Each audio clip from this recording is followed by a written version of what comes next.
Brahmataha, koji lutaš, padam, prebivališče. Prevodnik Mohamedžana Gaudijanske univerzite Šrila Prabhupada ki. Jednom sam zbog tebe izgubio sinove i sada si ponovno učinio isto nepovoljno delo. Prema tome, ti si nitko koji ne zna kako da se ponaša prema drugima. Možeš putovati po čitavom univerzumu, ali ti proklinem da nigde ne možeš ostati. Smisao. Postoje Prađapati Dakša bio Grihamedi, koji žele ostati u porodičnom životu, mislio je da će za Narada Mune biti velika kazna ako ne može ostati na jedinom mjestu, već mora putovati po čitavom svetu. Međutim, takva kazna je blagodet za propovednika. Propovednik je poznat kao parivrađak ačarja, ačarja ili duhovni učitelj koji uvijek putuje radi dobrobiti ljudskog društva. Prađapati Dakša je proklio Narada Muni rekavši da iako ima povlasticu da putuje po čitavom univerzumu, neće moći da ostane na jednom mjestu. U parampara sistemu Narada Munija ja sam također proklet. Iako ima mnogo centara koji su pogodna mjesta za boravak, ne mogu nikuda ostati, jer su mu prokleti roditelji mojih mladih učenika. Od kako je osnovan pokret savjesnosti Krišne, obilazim svet 2 ili 3 puta godišnje i mada su mi svuda obezbeđeni udobni uslovi za boravak, ne mogu nigdje ostati više od 3 dana ili 1 sedmicu. Nemam ništa protiv prokletstva roditeljih mojih učenika, ali sada je potrebno da ostanem na jednom mjestu da bi završio drugi zadatak. Ovi prevačim od Bhagavatama. Ako moji mladi učenici, posebni oni koji su uzeli sanjasu, preuzmu dužnost da putuju po čitavom svetu, moći ću preneti prokletstvo od roditelja na te mlade propovednike. Tako ću moći sesti udobno na jedno mjesto i prevoditi. Šenkat vers. Tantu klintanajas janastvam abhadramačara puna tasma lokeshu te muda nabavet brahmata padam. Jednom sam zbog tebe izgubio sinova i sada si ponovno učinio isto nepovoljno djelo. Prema tome, ti si nitko koji ne zna kako da se ponaša prema drugima. Možeš putovati po čitavom univerzumu, ali te proklinem da nigdje ne možeš ostati.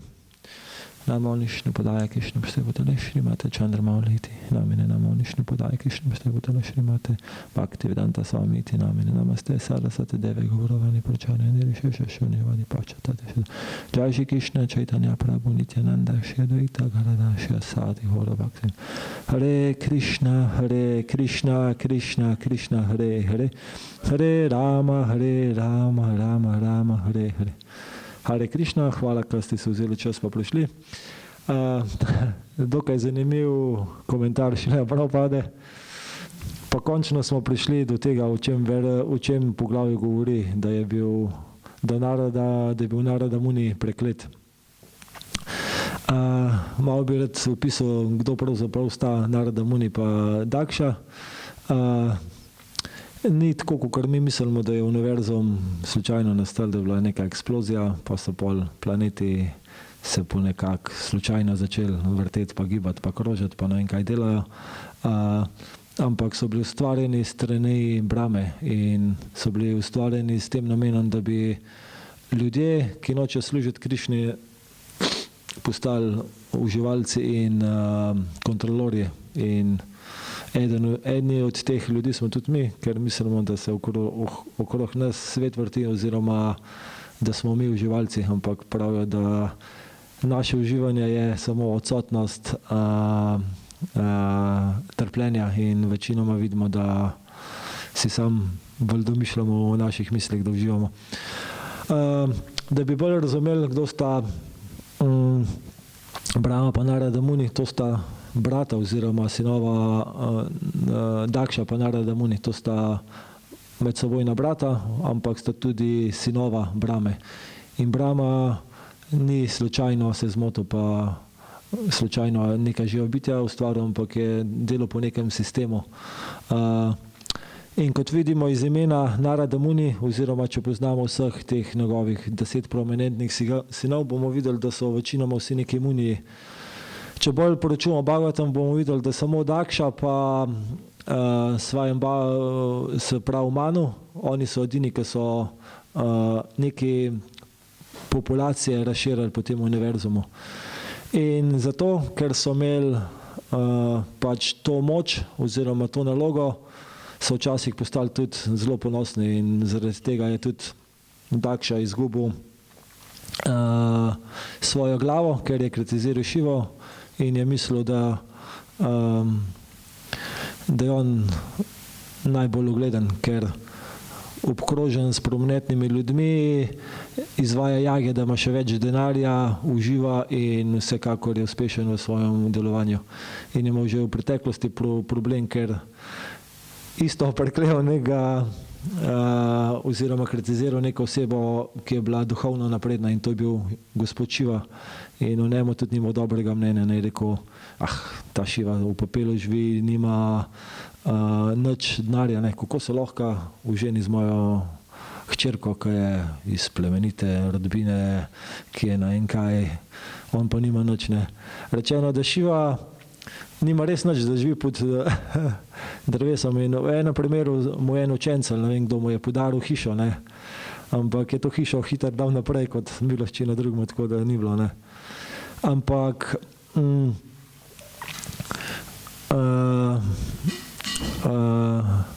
Šiva mu ni zameril v tem primeru, ki ga je preklel, ampak mu je zamerila njegova hčera, ker je tako govoril Šivi in je naredila samomor. In ko je Šiva to zvedel, potem je kaznoval Daksha na ta način, da mu je ta demon Virabhadra, ali kako mu je odsekal glavo, in potem je imel glavo kozla. Včasih tega Daksha srečamo v Harinamu, če ste videli, ki je enka igra violino ali kaj dela, nekaj igra. Ampak ta 6. spev govori, da po par življenjih je dobil spet tok teh dobrobiti oziroma punje, da je lahko dobil novo človeško telo, in to telo je dobil od pračet. In to je pravzaprav nadaljevanje 4. speva, kjer so bile pračete omenjene, in ta pračena Barhisat ni njihov oče, in tukaj so nekako prišli do tega, da je mu zdaj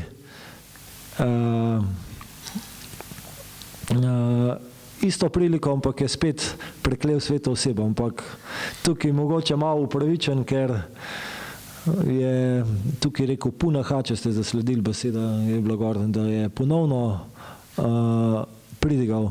In tukaj vidimo, zakaj je pravzaprav preklel, zato ker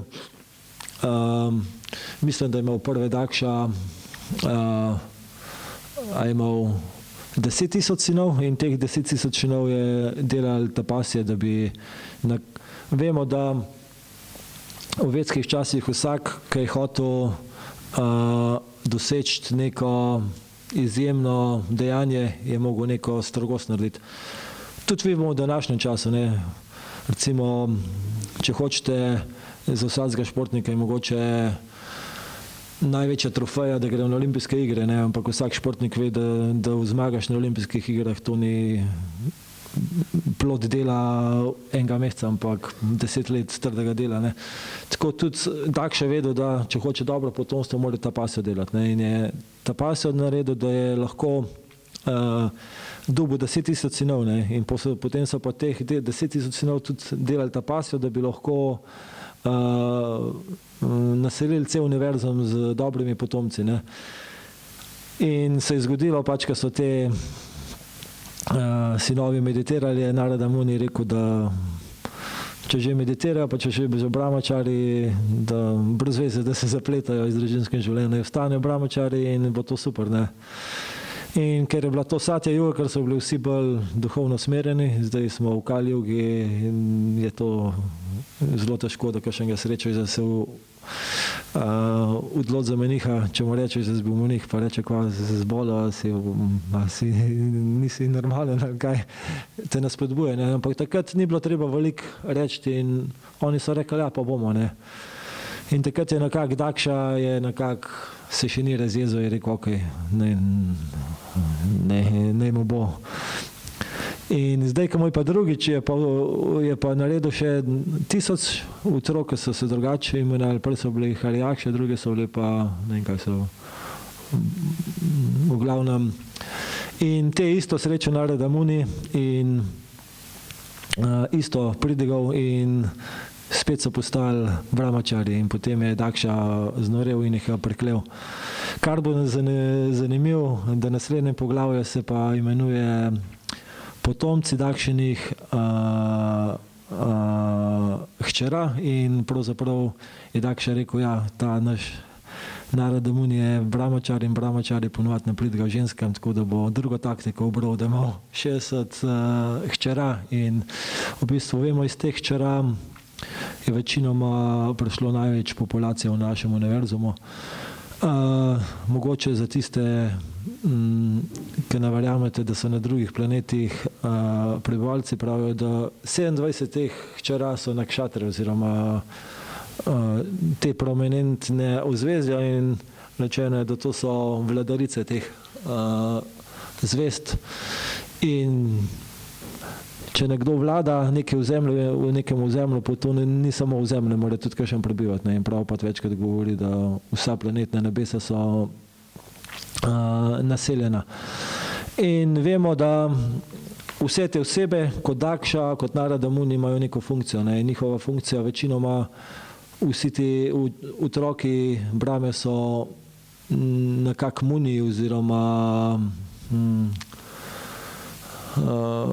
večinoma oni upravljajo pozicijo Brahman univerzumu in niso bili preveč navdušeni, da bojo prebivalstvo ustvarjali. Vemo, da večinoma teh sinov je teh 7 rišev, ki na tem velikem ozem prebiva. Potem Narada Muni je zadolžen za pridiganje v danem služenju. In kar je zanimivo v tem verzu, da če ne srečamo čistega bhakta, težko, da se mi podamo na pot do danega služenja in to večkrat potrjeno v vedskih spisih, da Bog nam je dal to svobodno voljo in mi smo prišli v ta materialni svet, da bi pozabili Krišno, ne da se ga spomnili. In zato včasih, ker tam bhakta od vrat do vrat se sprašuje, pa zakaj se noben ne zanima? Je zato, ker smo prišli sem, da pozabimo. Ne? In ta naša svobodna volja bi bila,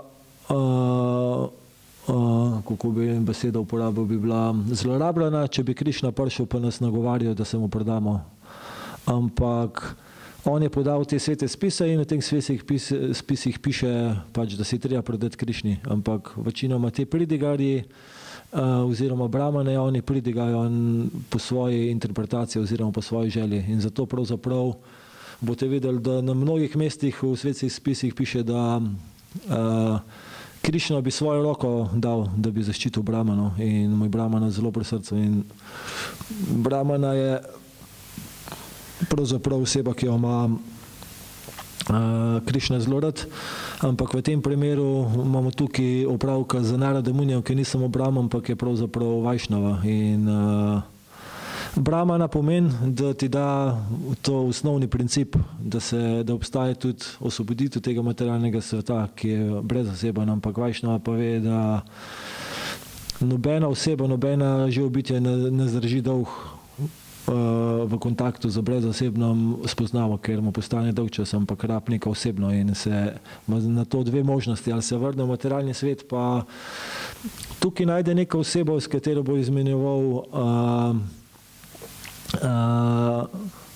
panča tatva šišigoni tajki, neko izmenjavo, ali bo pa šel v duhovni svet, kjer bo izmenjeval, bo izmenjal to s Krišno.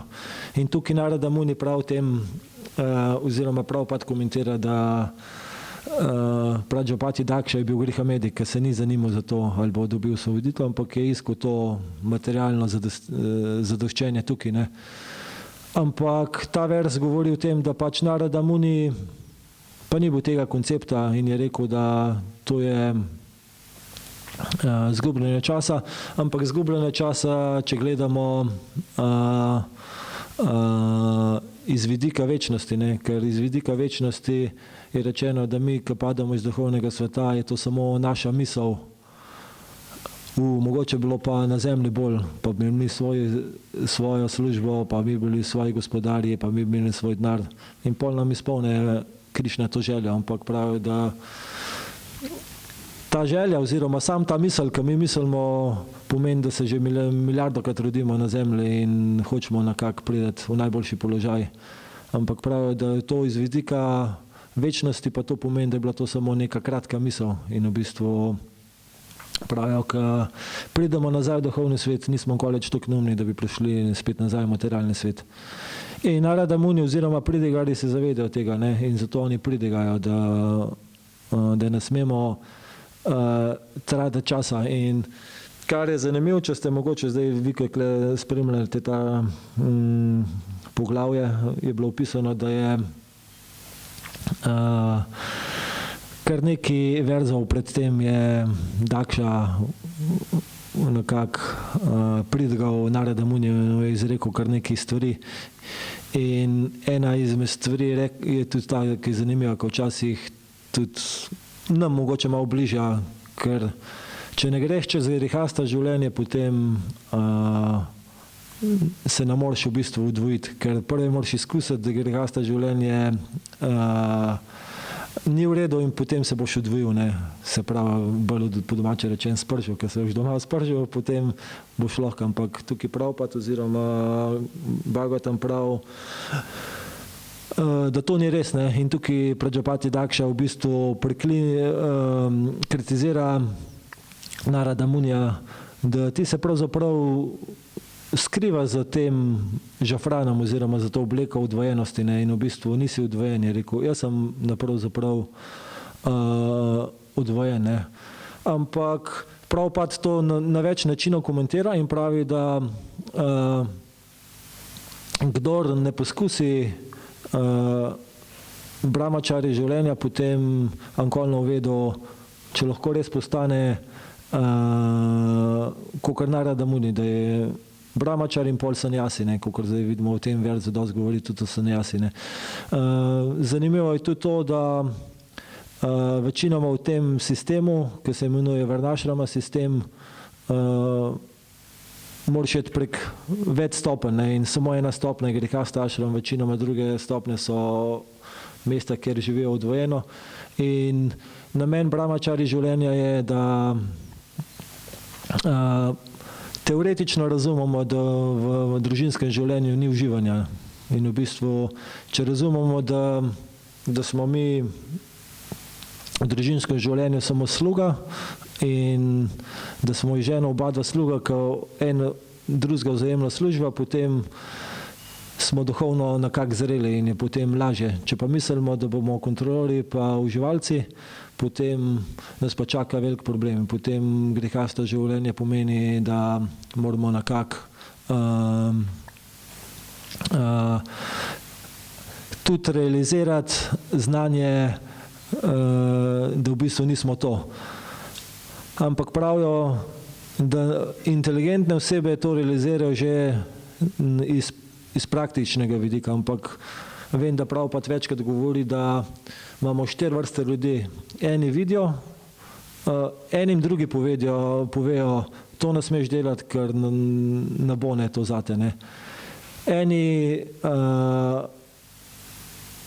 Eni vidijo, druge, da to delajo, pa reče, ok, mogoče to ni zame, tega ne bom delal. Potem eni grejo v to, pa potem se nekako odločijo, ok, zdaj pa mogoče to ne, pa bom vzel na prosto. Eni pa kljub temu, da to ne moramo. In tukaj Prabhupada oziroma Šrimad Bhagavatam govori o Dakši, da on je bil ta 4. nivo. 4. grihasta, ki ga imenujejo grihamedi, ker je sam mislil, da je vse to, kar je to popolnost. In tukaj vidimo, da Šrila Prabhupada govori o tem, da Narada Muni je bil preklet, da ne bo mogel biti na enem mestu, in prav tako sem bil tudi jaz preklet, da ne bom bil na enem mestu od svojih učencev, zato ker sem na en način tudi jaz staršem vzel te otroke, ne. Ampak nažalost, če vidimo, vsak ima izkušnjo, starši ne razumejo to, kar mi delamo, ne. Potem pa mu rečeš, ne, pa vse, kaj pol popolnost človeškega življenja, da ga pijem, kadim, se drogiram, okoli hodim, ženske preganjam, to je smisel življenja, ne, to je nekak, ne. Ne, to ni treba, sam ne jed to. Vem en bakta, ki je iz Slovenske Jatre, ki se je prej bil tako, no, ni nikoli živel kot brahmačari, ampak ni se hotel poročiti, ne, in potem predska se je poročil, so mu prec kupil stanovanje, pa vse je bilo, poj pa naš človek, ne. Ampak večinoma moja izkušnja je taka, da če ne boste probali vsaj kančka brahmačari življenja, nikoli ne boste videli, mogoče ste pa vi tisti, ki boste lahko šli direktno do sanjase, ne. Ker včasih tudi to zmotno pridiganje, saj noben ne zdrži, ne, vsi se itak poročijo, kar je res, ne, ampak eni pa ne, in tudi Prabhupada komentira, da je to čist bogus filozofija, da vsi se morajo poročiti, ne, in pravzaprav je Prajapati Daksha na isti način Narada Munijo pridigal, rekel, ne, to je, ko boš izkusil to grehasto življenje, potem se boš odvojil, drugače se ne moreš odvojiti, ne, ampak večinoma inteligentne osebe vejo, ne.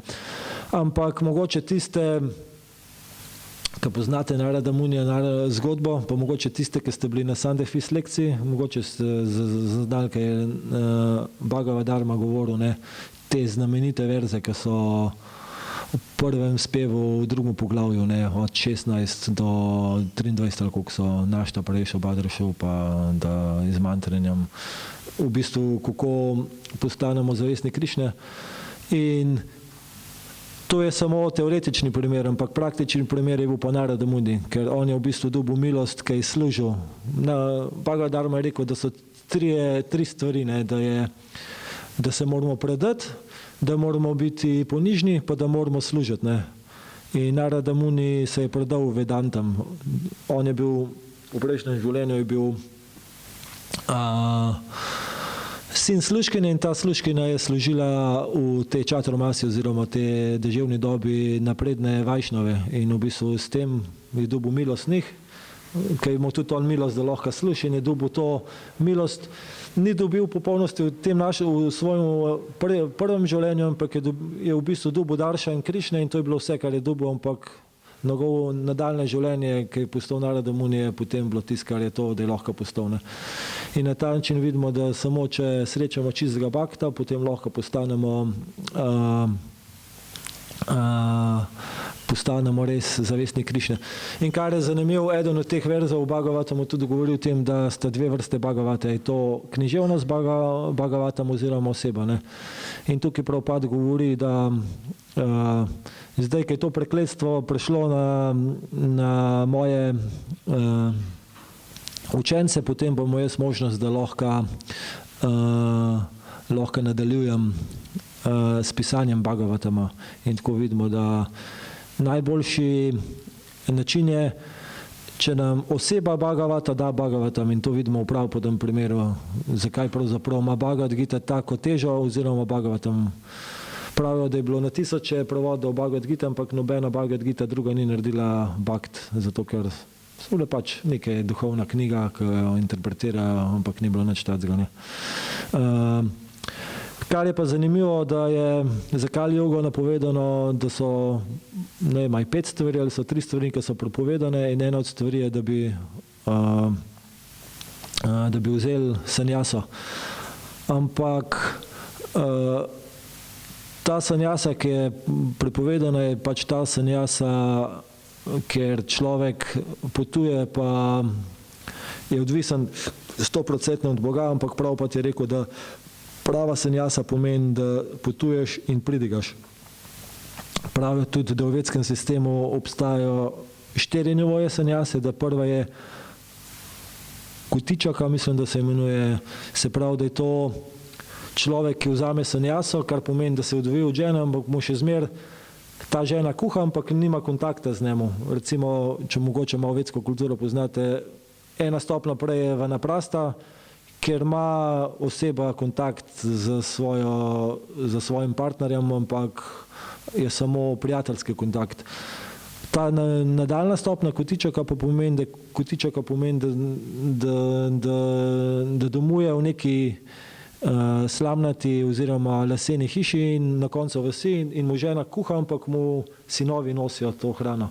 In potem, ko vidi, pač, da je ta oseba dosti odvojena, se odloči za naslednjo stopnjo, da vidimo, da je ta vezanost iz otroci pa žena zelo velika, tako da ni tako enostavno, da greš v ta ašram.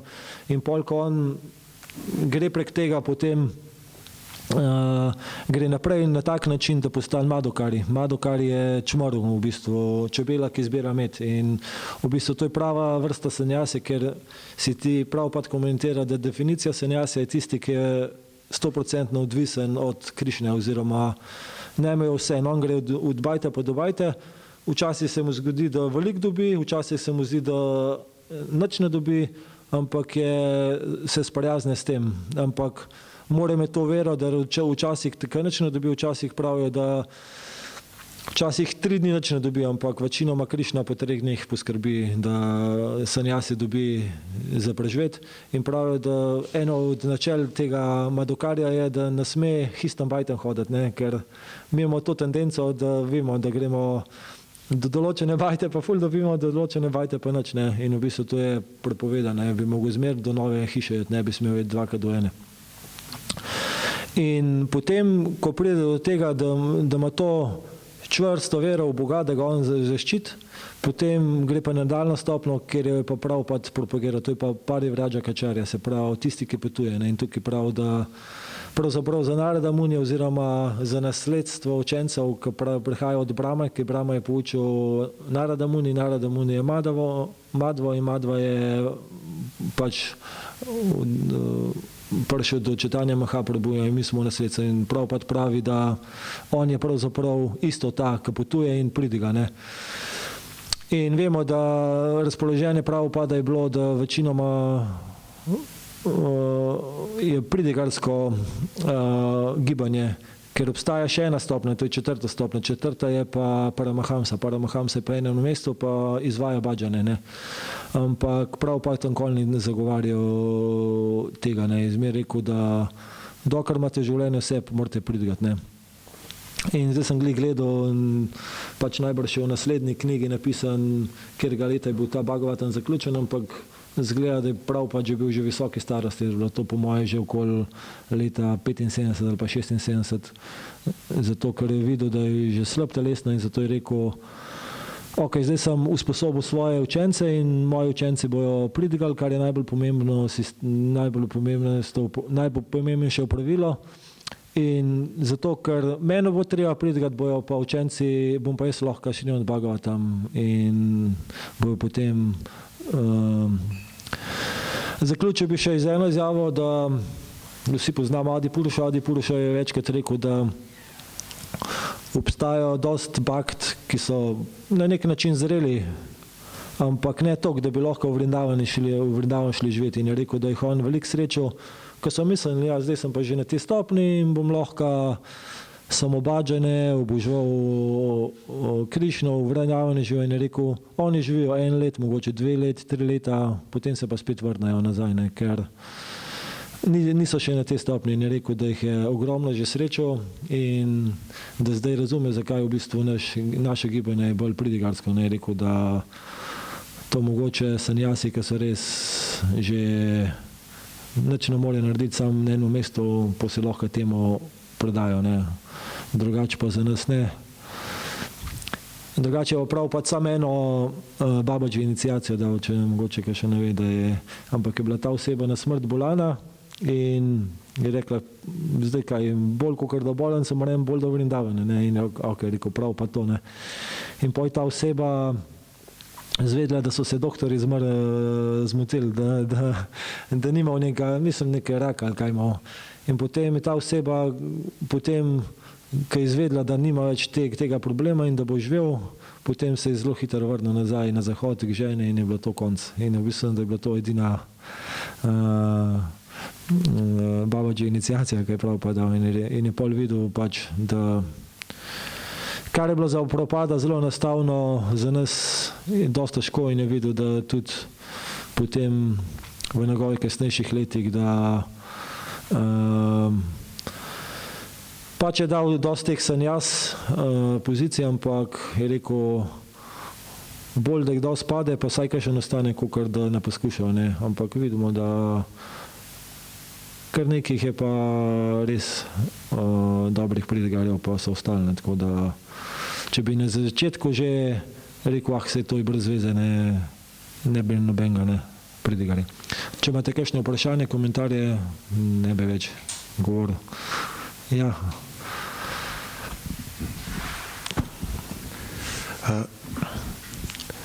Hvala za lekcijo. Dobra lekcija, po mojem mnenju. Jaz sem hotel vprašati, koliko jaz razumem Bhagavatam kot celota, ne, tako kot si sam omenil, kljub temu, da si grihasa sam, ne, pač si stopil na to pot, pač praviš, da je najinteligentnejša opcija, vsaj za moškega, ostati brahmačari, ne, samo večina od nas ne premoremo te inteligence, ne, kot se tudi vidi pri dosti primerih, jasno. Zdaj me pa pač po drugi strani pa, ja, odkje zdaj ta potreba po politični korektnosti pa se boriti za enakovrednost grihasta ašrama, pač če je itak naš proces prakticiranja ponižnosti, pa če rečeš, sem malo butast, grem v to, pač nimam najvišje inteligencen in pač je to ena priložnost za prakticiranje ponižnosti, kar bi Bhakta bi mogel reči, ja, pač mogli bi se boriti za to, da sem najinteligenten, ne za to, da imam najboljšo opcijo v rokah, ne.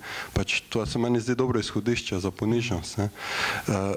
Pač zraven tega pa bi še te vprašal, kljub temu, kaj sem rekel, Bhagavatam trdi, ja, najboljša opcija je ta prva, brahmačarja, ne, tudi za ženske, pravi Adi Puruša, je na večjih mestih priporočena brahmačarja, ne, tudi za njih pravi.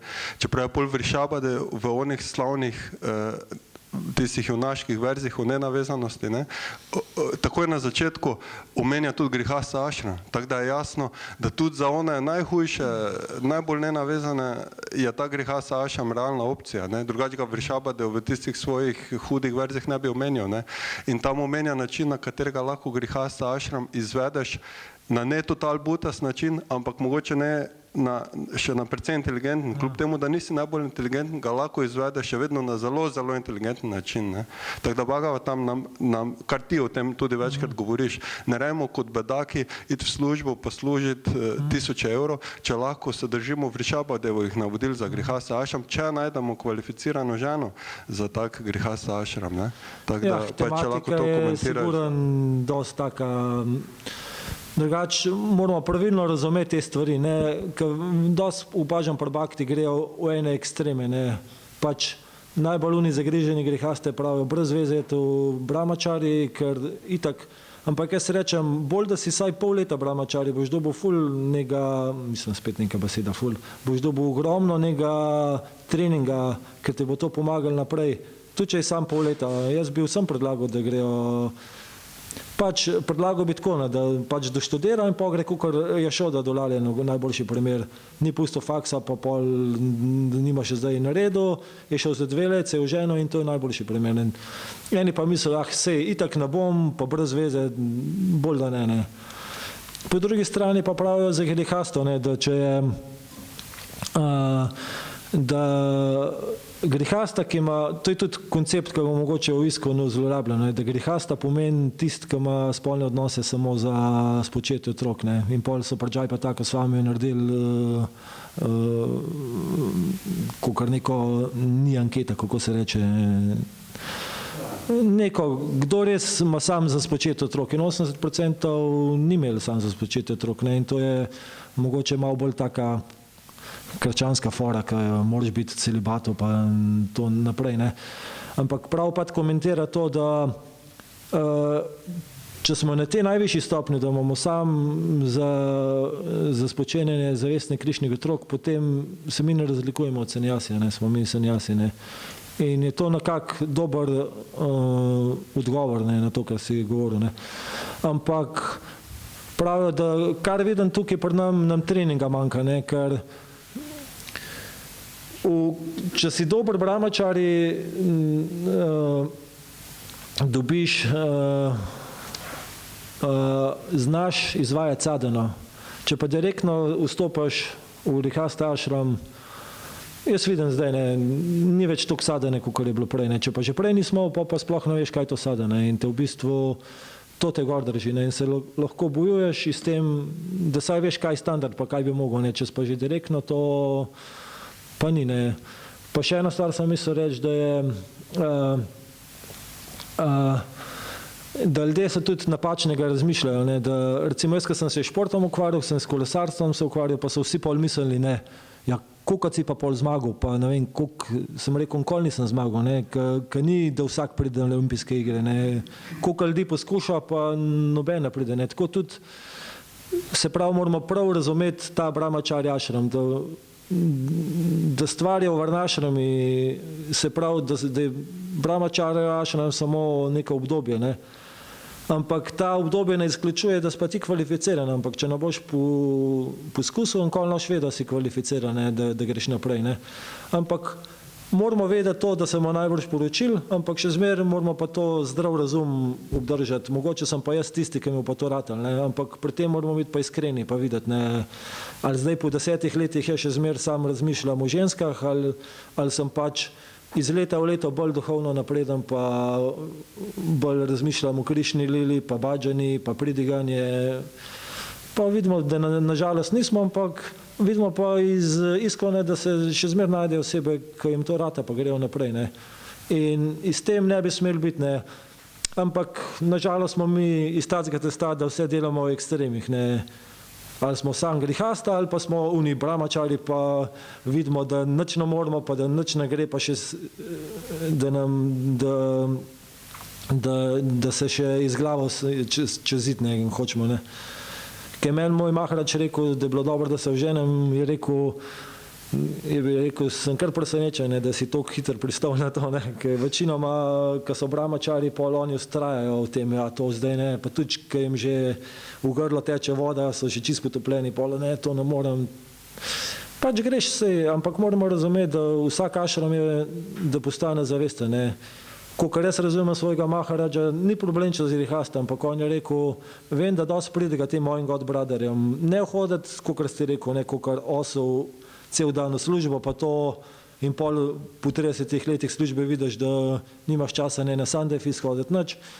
Organiziraj si tako, da boš pridigal, ne, in pravijo, če pridigaš, potem te bo Krišna vzdržal, ampak nimamo te vere, ne, on je rekel, tudi vem, da ni enostavno, ker si doma, da lažje je recimo sanjasjem pridigati in oni bojo več denarja dobili, kakor mi grihasta, ne, ker kdo mene posluša, če dam jaz neko lekcijo, ne, noben, ne. Če pa on da, pa dobi, ne, ampak še zmeraj lahko pa na en način pridigamo, ne. Jaz bi tako zaključil, da zelo težko je, ko eni mislijo, ok, zdaj sem bil v brahmačari, zdaj sem šel pa ven, pa sem kar iz knjigam preživljal, pa sam pridigal, pa to. To je malo tako farsa, ne. Moraš si neko službo najdeti, ampak najti si tako službo, da te ne bo požrla, da te ne bo 100% časa vzela, da ne moreš pol nič narediti, ne.